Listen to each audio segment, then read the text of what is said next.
Bonjour et bienvenue dans cette vidéo d'introduction des outils de dessin Photoshop. Donc là, j'ai déjà un document d'ouvert, c'est une simple feuille blanche sur laquelle on va expérimenter et tester ces fameux outils. Donc l'outil principal, le plus important, c'est le pinceau, qui est juste ici. Vous y accédez donc par la barre d'outils latérale gauche ou bien avec le raccourci B. Le pinceau, comme son nom l'indique, va tout simplement vous permettre de dessiner sur votre document. Donc là, j'ai du noir de sélectionner, c'est donc avec cette couleur-là que ça va dessiner.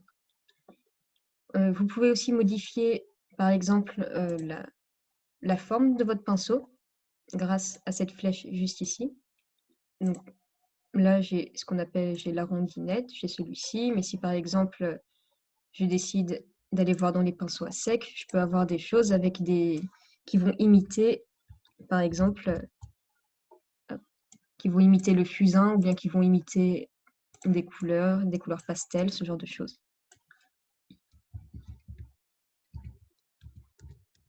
Donc toujours dans ce menu-là, on peut modifier d'autres paramètres comme l'épaisseur qui se décide en pixels. Plus votre épaisseur sera grande, plus vous aurez un trait épais. Donc voilà, avec quelque chose de très fin, on a l'inverse. Et il y a aussi la dureté qui là va jouer sur l'intensité des contours. Donc là, avec une dureté à 100%, vous pouvez voir qu'on a des contours très nets.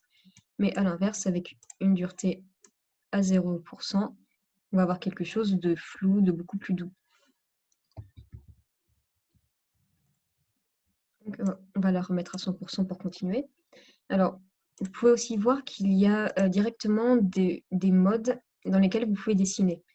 Donc, ça se voit mieux avec des couleurs. Si par exemple, je sélectionne un rose, que je change mon mode et que je vais sur éclaircir et que je sélectionne un bleu, comme vous pouvez voir, d'abord, ça va dessiner seulement dans ma couleur et ça va l'éclaircir. Donc voilà, vous avez beaucoup de modes avec lesquels vous pouvez jouer. C'est des modes qu'on retrouve dans les calques, mais avec lesquels vous pouvez directement dessiner. Hop. On va effacer ça. Ensuite, on a l'opacité juste ici, qui, comme son nom l'indique, va vous permettre d'avoir un trait moins opaque. Vous pouvez aussi faire du coup des effets de superposition. C'est pas la même chose que simplement vous mettre en gris.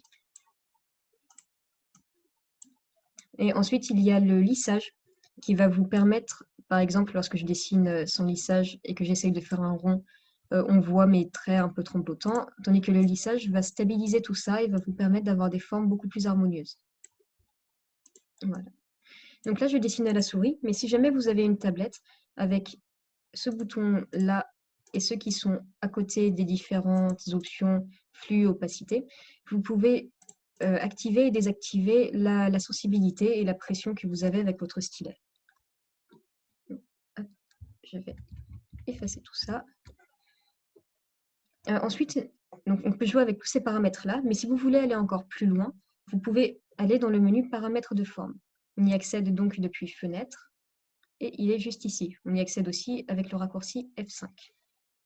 Donc, je vais faire ça, F5. Et donc là, vous avez les paramètres de forme et juste à côté, le dossier forme dans lequel vous sélectionnez tout de suite le pinceau que vous voulez. Donc par exemple, là, on va rester sur la rondinette.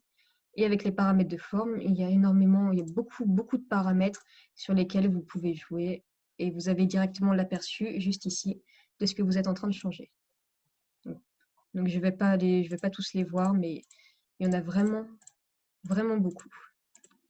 Mais juste par exemple, si on utilise ça par exemple, qui est un pinceau qui vous permet de faire des trames, donc en mettant beaucoup plus gros, comme ça, et que vous allez dans paramètres de forme en utilisant, si dans texture vous utilisez l'échelle, là ça va directement changer la taille de vos points. Et vous pouvez donc avoir une trame avec les tailles des points de la taille que vous voulez, directement comme ça.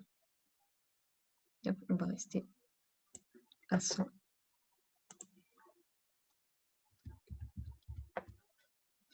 Donc voilà. Ah, et aussi, si jamais pour changer l'épaisseur et la dureté, si vous n'avez pas envie à chaque fois de repasser par ce petit menu déroulant, vous pouvez utiliser le raccourci CTRL Alt, clic droit. Hop.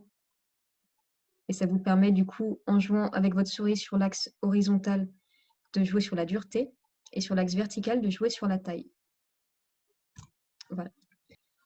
Et donc ensuite, il y a l'outil gomme qui est juste ici. Je vais faire quelques traits pour pouvoir vous montrer. Donc l'outil gomme juste là, accessible avec le raccourci E, comme ça. Ça vous permet tout simplement d'effacer les traits que vous avez faits. Et dans une certaine mesure, il est aussi personnalisable, donc de la même façon que le pinceau, avec l'épaisseur, la dureté. Et il y a certaines... Vous ne pouvez pas utiliser les mêmes brushes. Par exemple, si j'essaye de faire couleur pastel, ça ne va pas marcher, ça va automatiquement me remettre le pinceau. Et voilà, j'espère que ce petit tutoriel vous aura éclairé sur certaines des fonctionnalités des outils de dessin dans Photoshop. Au revoir.